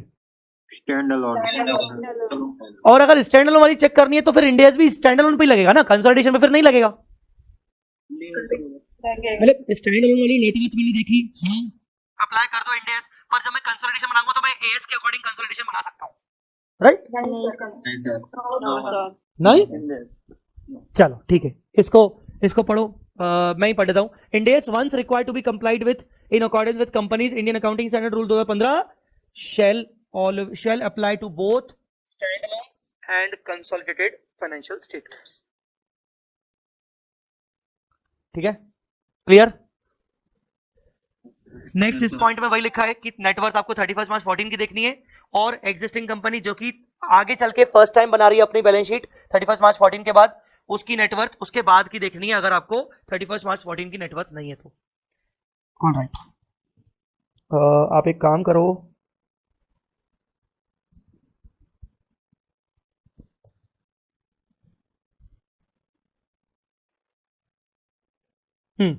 ये केस पढ़ते हैं अपन। ध्रुवी, मैं नाम तो सही ले रहा हूं आई होप। सुन रहे हो कि नहीं? ध्रुवी नहीं सुन रही, छोड़ो। कनिष्का। Yes, sir. हाँ पढ़िए case 3। Company X Limited and Company Y Limited, registered in India, having net worth of rupees 600 crores and 100 crores respectively, are subsidiaries of a foreign company, ABC Incorporation, which has net worth of more than 500 crores rupees in financial year 15-16. Whether Company X Limited and Y Limited are required to comply with Ind AS from financial year 16-17 on the basis of net worth of parent foreign company or on the basis of their own net worth. चलिए जवाब सब लोग दे सकते हैं। Sir x limited को लगेगा, Y को नहीं लगेगा। लगेगा, वाई को नहीं लगेगा। अरे यार तुम लोग यार देखो ना भाई, होल्डिंग कंपनी की नेटवर्थ ज्यादा है ना, समझो ना यार, होल्डिंग कंपनी की नेटवर्थ ज्यादा है ना, दोनों को लगना चाहिए ना यार, क्या बात कर रहे हो? एंड हम जो Indian company Based on their own network, not on the parents' network. Correct, मतलब क्योंकि उनका पेरेंट जो है वो बाहर का है, बस ये दिक्कत है। अगर उनका पेरेंट इंडियन होता तो भैया वाई पे भी लगता, हाँ या ना? Yeah. पर दिक्कत क्या है? दिक्कत ये है कि पेरेंट कंपनी फॉरेन है। अरे यार, फॉरेन वाली कंपनी को मत देखो, नहीं नहीं नहीं, फॉरेन कंपनी को मत देखो। अब बताओ, फॉरेन के बेसिस पर उनके ऊपर लगेगा कि इंडिविजुअल ओन नेटवर्क के बेसिस पर लगेगा? तो ओन नेटवर्क पे, और ओन नेटवर्क के अकॉर्डिंग किस पे लगेगा? एक्स पे कि वाई पे? एक्स पे। एक्स पे लगेगा, वाई पे नहीं लगेगा। डन? सर ये क्या पढ़ा रहे हो आप हमें? आईटीएफजी का मतलब क्या होता है? आईटीएफजी का फुल फॉर्म होता है Ind AS transition facilitation group. Basically ये ग्रुप आईसीआई ने बनाया है अपने मेंबर्स के लिए, और उसके ऊपर उन्होंने बहुत सारी किताबें लगाई, किताबें इशू की हैं। जिन जिन मेंबर्स को, जिन जिन प्रैक्टिसिंग चार्टर्ड अकाउंटेंट्स को इंडेस अपने क्लाइंट्स के लिए फॉलो करवाने में दिक्कत आती है, या इवन जिन जिन कंपनीज को दिक्कत आती है, they can write to ICAI for their query to resolve their query. तो वो लोग क्वेरी रिजॉल्व करते हैं बेसिकली। तो ये क्वेरी पूछी गई थी रियली में, तो ये बेसिकली आईटीएफजी के क्लैरिफिकेशन आते रहते हैं समय समय पर। तो ये बुलेटिन 2 इशू 2 क्या है? इशू 2 मतलब इशू 1, सॉरी, सबसे पहले बुलेटिन मतलब सेकंड एपिसोड। जैसे बुलेटिन 1 मतलब पहला एपिसोड, पहले एपिसोड में मान लो 15 इशू आए, तो हमने 15 इशू को रिजॉल्व किया। फिर 2 महीने बाद हमने दूसरा बुलेटिन निकाला, उसके अंदर 10 इशू आए, तो 10वें इशू में इशू नंबर 2 था ये। ऐसा है वो रेफरेंस। अगर आप इसको सर्च करोगे गूगल पे तो आपको मिल जाएगा, ये गूगल का प्रॉपर, ये सर्च करोगे तो आपको समझ में आ जाएगा, आईटीएफजी क्लैरिफिकेशन बुलेटिन 2 इशू 2 करके, तो आपको गूगल पे मिल जाएगा। तो ये रियल वाले सिचुएशन से जो पूछी गई थी आईसीआई से, वो वाले। तो जो अच्छे अच्छे इश्यूज थे उनको मैंने कवर किया यहां पर। हाँ बढ़िया। और कौन है, और कौन है, और कौन है? किरण, केस 5। किरण Yes, sir. पढ़िए।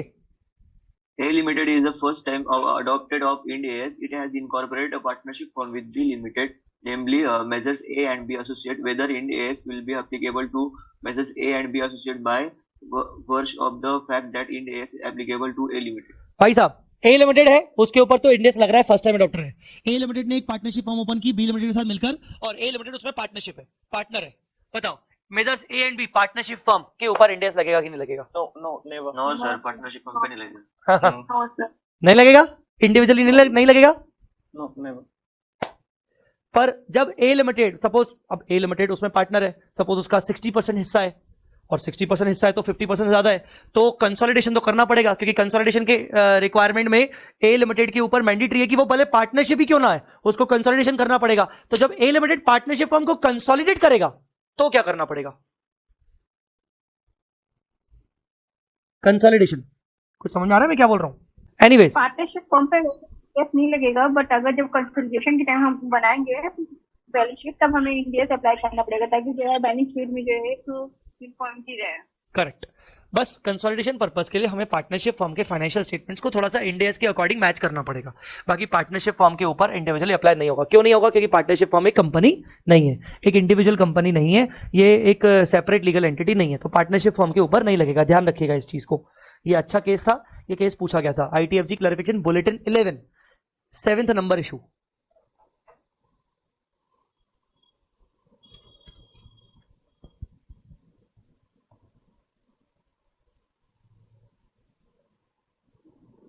बाकी ठीक है, बाकी अपन बाद में भी कर सकते हैं थोड़े थोड़े। चलिए, यहां तक आपको रोड मैप क्लियर है सबको? बेटा यहां तक रोड मैप क्लियर है? Yes, sir. Yes, sir. ठीक है, अब बात करते हैं सर। अगर आप डाउट्स बोल रहे हो और मैं सुन नहीं पा रहा हूं फॉर एग्जांपल, तो चैट पे लिख देना। आप बच्चों अपना चैट भी यूज कर सकते हो डाउट्स के लिए, ठीक है ना, बेटर रहेगा। अब बात करते हैं सर, बैंकिंग, इंश्योरेंस और एनबीएफसी कंपनीज का क्या होगा? Banking, insurance, NBFC company. I am giving you 3-4 minutes, ठीक है ना। मेरे को कॉफी पीना है, मेरी कॉफी ठंडी हो रही है। तो आपको बैंकिंग, इंश्योरेंस, एनबीएफसी और रिलेटेड कंपनीज की एप्लीकेबिलिटी सामने आपके है, ठीक है ना। ये लो, इतना पेज कर दिया मैंने आपके सामने। आप उसको थोड़ा सा 2-4 मिनट आपको मैं दे रहा हूं, आप रीड करो और देन वील डिस्कस।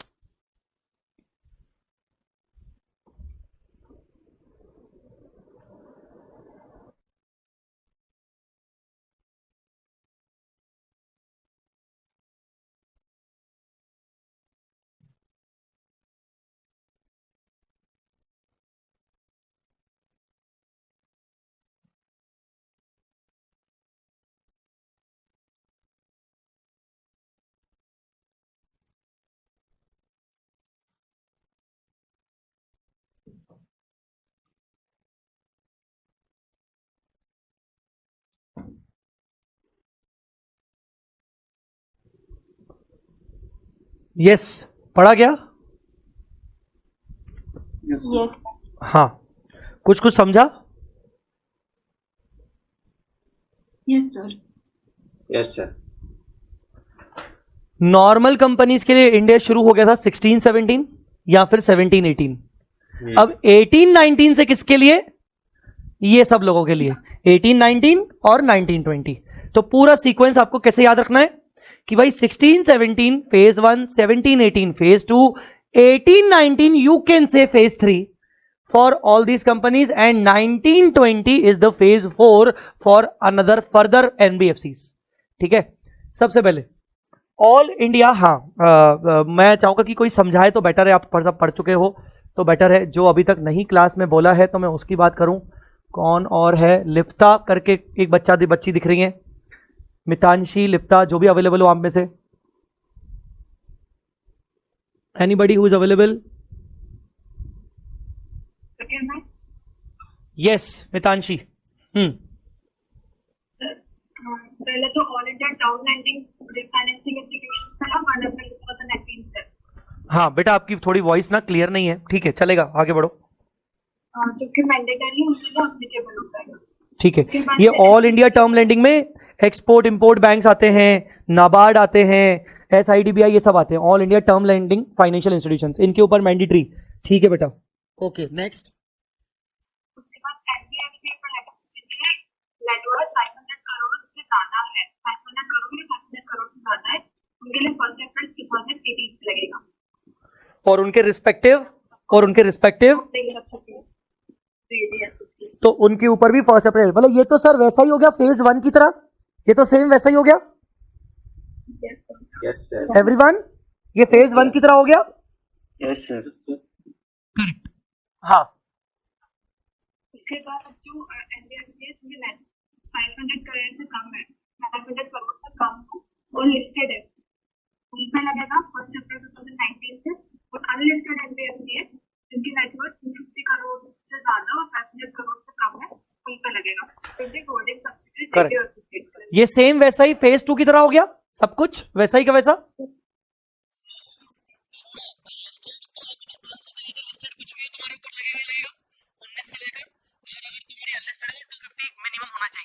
जिसके लिए इंडियस लगेगा ही लगेगा, बाकी holding subsidy associate joint venture तो आएगा ही आएगा। चलो भाई, 2 हो गए, तीसरा। हाँ बोलो बेटा। इंश्योरेंस कंपनी पे अभी नहीं लगेगा, तो IFRS 17 कंफर्म का फाइनलाइजेशन का कब लगेगा? IFRS 17 और हमारे देश में उसका कौन सा आने वाला है बताओ? हमारे देश में कौन सा आने वाला है उसका? इंडिया 17 की 117, 17 की 117। तो जिस दिन हमारा ये आएगा तब इंश्योरेंस कंपनी से बात की जाएगी कि भैया आप तो लगाओ। चलो नेक्स्ट। बैंक का भी अभी नहीं लगेगा जब तक नोटिस नहीं आएगा RBI का, उसके बाद बैंक। सिंपल है, इसको पोस्टपोन किया गया है, फर्दर नोटिस बस बोल दिया गया। अरे फर्दर नोटिस की भी ना लंबी कहानी है एक्चुअली। इससे पहले RBI 2 या 3 नोटिस और निकाल चुका था, पता है क्या बोल के कि जब पहली बार इंडिया से आया था ना, जब नोटिफिकेशन आया था 16 फरवरी 2015 का, तो RBI ने नोटिस निकाला था कि it will be applied with effect from 1 अप्रैल 18। फिर ये लोग तैयार नहीं हो पाए क्योंकि वो बैंक्स के मर्जर चल रहे थे ना। आपको याद होगा 18-19 के टाइम पर सेंट्रल गवर्नमेंट ने प्रपोज कर दिया था कि सारे बैंक्स को मर्ज करना है। याद करो, SBI सारे मर्ज हो गए थे। फिर रिसेंटली 2 साल पहले फिर बैंक्स के मर्जर्स हुए थे, बहुत सारे बैंक्स दूसरे बैंक के साथ मर्ज हो गए थे। इफ यू रिमेंबर, याद है तुम लोगों को? Yes sir. तो RBI ने ना ये मर्जर्स के नाम पर फॉरवर्ड कर दिया। और इंटरनल बातें ये हो रही थी कि एक्चुअली बैंक्स ना पूरी तरीके से रेडी नहीं थे इंडियाज के लिए। उसका रीजन क्या था? आपने इंटर में बैंकिंग का चैप्टर पढ़ा है बेसिकली, उसमें आपने NPA के प्रोविजंस पढ़े, नॉन परफॉर्मिंग असेट्स। NPA के प्रोविजंस अगर आपको याद हो तो, स्टैंडर्ड, सब स्टैंडर्ड, डाउटफुल, याद है कि नहीं? उसमें परसेंटेज है NPA के। एक्चुअली जो इंडियस आ रहे हैं और इंडियस के अंदर जो NPA के प्रोविजंस हैं, हाँ इंडियस के अंदर NPA के प्रोविजंस हैं फाइनेंशियल इंस्ट्रूमेंट में, आपको पढ़ाऊंगा, हमारे सिलेबस में है। इंडियस के अंदर जो NPA के प्रोविजंस हैं वो बहुत तगड़े हैं, खतरनाक है। तो बैंक्स एक्चुअली रेडी नहीं हो रहे हैं उसको फॉलो करने के लिए, नहीं तो हर एक बैंक की पोल खुल जाएगी पूरा। जब वो लोग बनाएंगे इस तरीके से तो उनकी बैंड बच जाएगी। तो एक्चुअली अंदरूनी बात यह है कि banks are not actually ready for the Ind AS. वो चाहते हैं कि थोड़ा सा उनके अकॉर्डिंग अमेंडमेंट्स किए जाएं। तो वो रेडी नहीं हो पा रहे। सो बेसिकली इस कारण से आरबीआई ना ये तीसरी बार पोस्टपोन किया। पहली बार 18 के लिए था फिक्स, फिर दूसरी बार उनका 19-20 के लिए फिक्स था, फिर आरबीआई ने बोल दिया भाई माफ करो, फर्दर नोटिस। अब हम आगे नहीं बताएंगे कि कब से, बस फर्दर नोटिस। फर्दर आप ये गूगल पे जाके चेक करोगे ना, आपको लिटरली यही लैंग्वेज मिलेगी। नोटिफिकेशन आरबीआई का नोटिफिकेशन डेटेड 22/3/19 का नोटिफिकेशन चेक करना, literally you get the same information. मैं अभी आपके सामने ही दिखा देता हूं। लाइक मेरे को तो पढ़ते वक्त हंसी आ गई कि यार ये क्या बोल रहे हैं। अरे कहां गया आरबीआई नोटिफिकेशन डेटेड, क्या डेट बोली थी मैंने? 22/3/19, 22 मार्च 2019।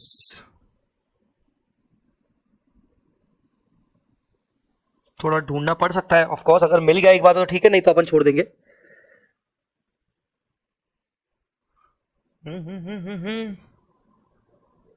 नहीं ये किसके हैं पुराने वाले?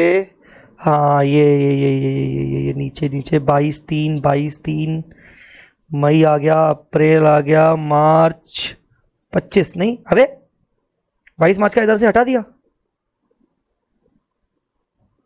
इधर नहीं है पर है, मतलब ठीक है। अब हम टाइम वेस्ट नहीं करना चाहेंगे, बट डेफिनेटली आपको मिल जाएगा अगर थोड़ी सी मेहनत करोगे तो। सो फर्दर नोटिस के लिए उन्होंने आगे बढ़ा दिया। सो अंदरूनी बात है कि बैंक एक्चुअली रेडी नहीं है और वो चाहते हैं कि इंडियस में थोड़े से उनके अकॉर्डिंग रूल्स बनाए जाए, अमेंड किए जाए। एनीवेज, तो ये आपको बैंकिंग, एनबीएफसी और इंश्योरेंस कंपनी का समझ में आ गया होगा। अभी करंटली स्टेटस क्या है? एनबीएफसी के ऊपर अप्लाई होता है, टर्म लेंडिंग फाइनेंशियल इंस्टीट्यूशंस के ऊपर अप्लाई होता है, पर इंश्योरेंस और बैंक्स के ऊपर अप्लाई नहीं होता है। इसको भी पढ़ लिया था क्या कि इसको पढ़ना बाकी है? अब पढ़ लिया था सर, बट वहाँ पे आपने लिखा है कि voluntary adoption is not permitted, bank, NBFC और इंश्योरेंस। हाँ। वैसे तो सारे कंपनी, किसी भी कंपनी को अलाउड नहीं है ना कि वॉलंटरी। नहीं वॉलंटरी मतलब ये वाला वॉलंटरी मेरे दोस्त, ये वाला वॉलंटरी कंप्लायंस 1 साल पहले। अच्छा ओके। ये वाला वॉलंटरी इधर जैसे उनको क्या बोल दिया गया कि तुम 1 अप्रैल 18 से कर सकते हो एनबीएफसी, तो वो बोले कि नहीं मैं तो 17 से करना चाहता हूं। नहीं ये तुम्हारे लिए नहीं है, ऐसा समझे क्या?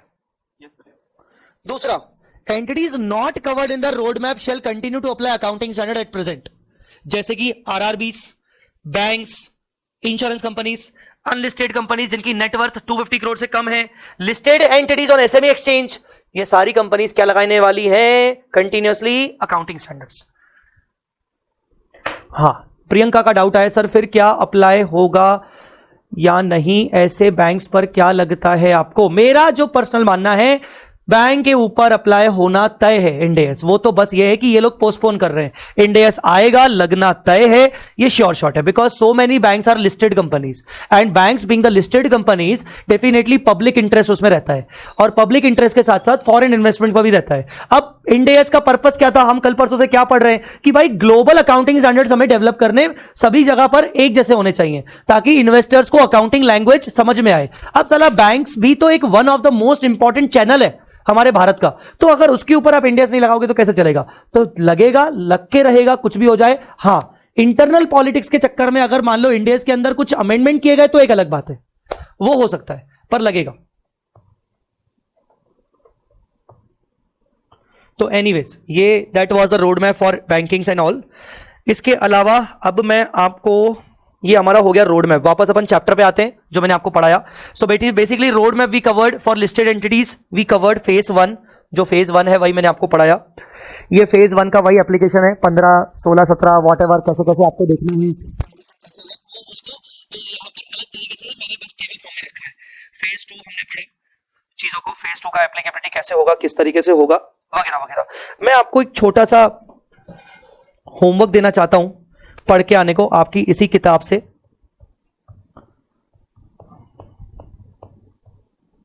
ये सारे इलस्ट्रेशंस हम कल की क्लास में डिस्कस करने वाले हैं, सो डोंट वरी। एनबीएफसी के लिए भी रोड मैप अभी मैंने आपको डिस्कस कर लिया, बट मेरा होमवर्क ये है, हाँ, मैं आपको चाहता हूं आप थोड़ा सा पढ़ के आओ, थोड़ा सा खुद से पढ़ के आओ। ये application of Ind AS to non finance companies whose parent subsidy और एसोसिएट और ज्वाइंट वेंचर इज एनबीएफसी। मैं एनबीएफसी हूं और मेरी सब्सिडरी नॉन एनबीएफसी है, मतलब कोई उसको कोई फाइनेंस कंपनी है ही नहीं, मैं एनबीएफसी हूं और मेरी एक सब्सिडरी है जो कि एक मैन्युफैक्चरिंग कंपनी है, उसका बैंकिंग वैंकिंग से कोई रिश्ता नहीं है, या मैं एक मैन्युफैक्चरिंग कंपनी हूं और मेरी सब्सिडरी एनबीएफसी है। समझ में आ रहा है मैं क्या बोल रहा हूं? Yes sir. ये पोर्शन आपको पढ़ के आना है, ये मैं जानबूझ के नहीं पढ़ा रहा हूं, ये ऊपर आपके ऊपर छोड़ रहा हूं। ये होमवर्क, ये आपका होमवर्क है आज का। Application of Ind AS to non finance, non finance मतलब नॉन बैंकिंग, नॉन फाइनेंस, जो फाइनेंसिंग का काम नहीं करती, और अगर वो parent subsidiary associate joint venture है, या तो उसकी एनबीएफसी, जो एनबीएफ पेरेंट सब्सिडरी है वो खुद अपने आप में एक एनबीएफसी है, तो ऐसा रिलेशन अगर होगा तो कैसे चलेगा, उसके ऊपर आपको ये पढ़ के आना है। इलस्ट्रेशन भी है तो आप इलस्ट्रेशन के सहारे थोड़ा सा समझ सकते हो। तो यहां तक आप पढ़ के आओगे, मुझे कल समझाओगे। बैंकिंग इंश्योरेंस कंपनीज का रोड मैप मैं आपको बता चुका हूं, ठीक है। फिर end S for mutual funds, ये भी आपको पढ़ के आना है। म्यूचुअल फंड कंपनीज का सर क्या है, म्यूचुअल फंड कंपनीज के ऊपर क्या रेगुलेशंस है, इंड एस वगैरह उनके ऊपर आने वाला है कि नहीं, छोटा सा पैराग्राफ है, I want you to read, ठीक है। उसके बाद ये तो बस बता रहा है कि इंड एस के रेलेवेंट स्टैट्यूटरी प्रोविजंस आपके कंपनी में कौन कौन से सेक्शंस इंड एस की बातें करते हैं। सेक्शन 22, सेक्शन 133 सबसे इंपॉर्टेंट है, जो बोलता है कि भैया आपके फाइनेंशियल स्टेटमेंट्स कंप्लाई होने चाहिए इंड एस के अकॉर्डिंग, सेक्शन 133। बाकी सब रिलेटेड है, सेक्शन 129 की कुछ कुछ बातें करता है, 134 बातें करता है, 143 बातें करता है। ये आपका लॉ वाला पार्ट है और ऑडिट वाला पार्ट है। सो बेसिकली ये आपको ऑडिट लॉ में सब सुनने को मिलेगा। लॉ में अगर आपने उस टाइम में पढ़ा लॉ, तो भाई लॉ ही छोड़ो, कोई ऐसा बच्चा जो कि जिसने लॉ पढ़ लिया था अब उसका लॉ के लॉ लग गए, तो ऐसा है क्या?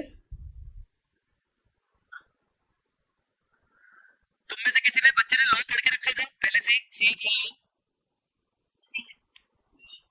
नहीं पढ़ा था, कोई बात नहीं। और तुम लोग 24 वाले हैं।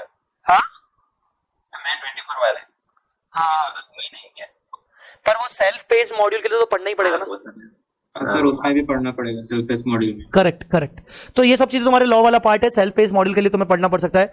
बाकी नीचे की जो आईसीडीआर गाइडलाइंस और फॉर्मेट ऑफ शेड्यूल 3 है, तो शेड्यूल 3 मैं कल से शुरू करूंगा। मैं कल से आपको बता रहा हूं कि क्या क्या शुरू करने वाला हूं।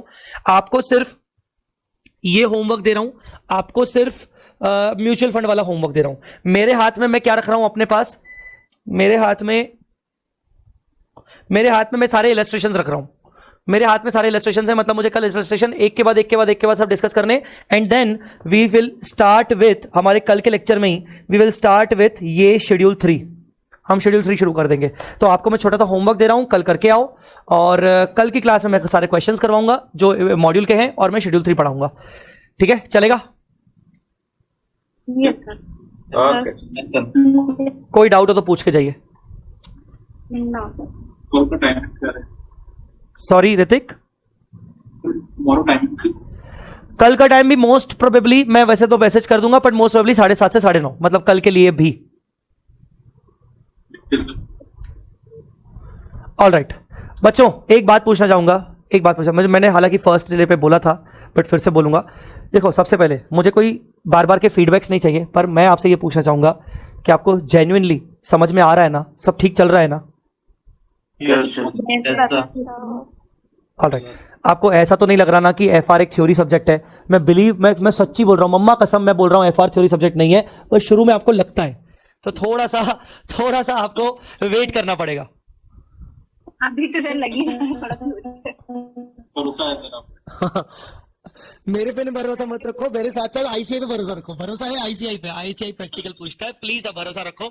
शुरू के टाइम में हमें करना पड़ता है। अगर मैं डायरेक्टली इंड एस पे जंप आ जाऊं और क्वेश्चन करवाना शुरू करूं, बिलीव मी, आपको लगेगा तो सही प्रैक्टिकल है, बट बहुत सारी चीजें बाउंसर जाएंगी। थोड़ा सा स्ट्रक्चर मुझे आपका बनाना है, बेस क्लियर करना है, ये सब चीजें जरूरी है थोड़ा सा, तो इसीलिए थोड़ा सा समझो बात को, प्लीज समझो। तो इसको ऐसा मत सोचना अरे यार थ्योरी क्यों है, ये सब क्यों है, सब धीरे धीरे होगा। बस जितना आपको पढ़ा रहा हूं उतना समझ में आ रहा है कि नहीं? यस सर, यस पूरा आ रहा है और मजा भी आ रहा है। Yes sir. बस बने रहना। एक रिक्वेस्ट है, लाइव आए हो ना, प्लीज बने रहना लाइव में, मत जाना, मत शिफ्ट होना ऑनलाइन डाउनलोड के लिए। बहुत ताकत लगती है ऑनलाइन डाउनलोड में लेक्चर देखने में, बहुत ताकत लगती है। प्लीज बने रहना, कोशिश करना बने रहना, ठीक है ना? ऑनलाइन डाउनलोड में मत जाना, मैं आपको बोल रहा हूं, सत्यानाश हो जाएगा तुम लोगों का, प्लीज, ठीक है? चलो, थैंक्स अ लॉट गाइस, अभी के लिए इतना ही, आज जल्दी छोड़ रहा हूं। आप बढ़िया मस्त जाओ, मंडे की शुरुआत करो, और कल मिलते हैं 7:30 बजे, ठीक है? ओके। ऑलराइट, किसी को कुछ पूछना है तो वो ठहर सकता है 2-4 sir. Minute. Bye bye bye bye bye bye everyone. जय माता दी. जय माता दी. Bye bye. Thank you bye bye. However, they can voluntarily adopt India. मतलब उसकी नेटवर्क 250 करोड़ से नीचे है. India's would not be applicable to companies other than the listed companies whose net worth is less than 250 crore and they will continue to follow AS. However, they can voluntarily adopt IndAS. ठीक है, ये वाले point को एक बार मैं recheck करता हूँ. ठीक है ना, मैं एक बार इसको एमसी के नोटिफिकेशन से देखता हूँ. ये भी बुक है, अपन इसको एमसी के नोटिफिकेशन से देखते हैं. मैं आपको इसको फर्दर बताता हूँ. ठीक है, कल मैं इसका क्लैरिफिकेशन देता हूँ आपको एमसी के नोटिफिकेशन देख के. Okay sir. ठीक है, and everyone bye bye. Thank you so much. Take care.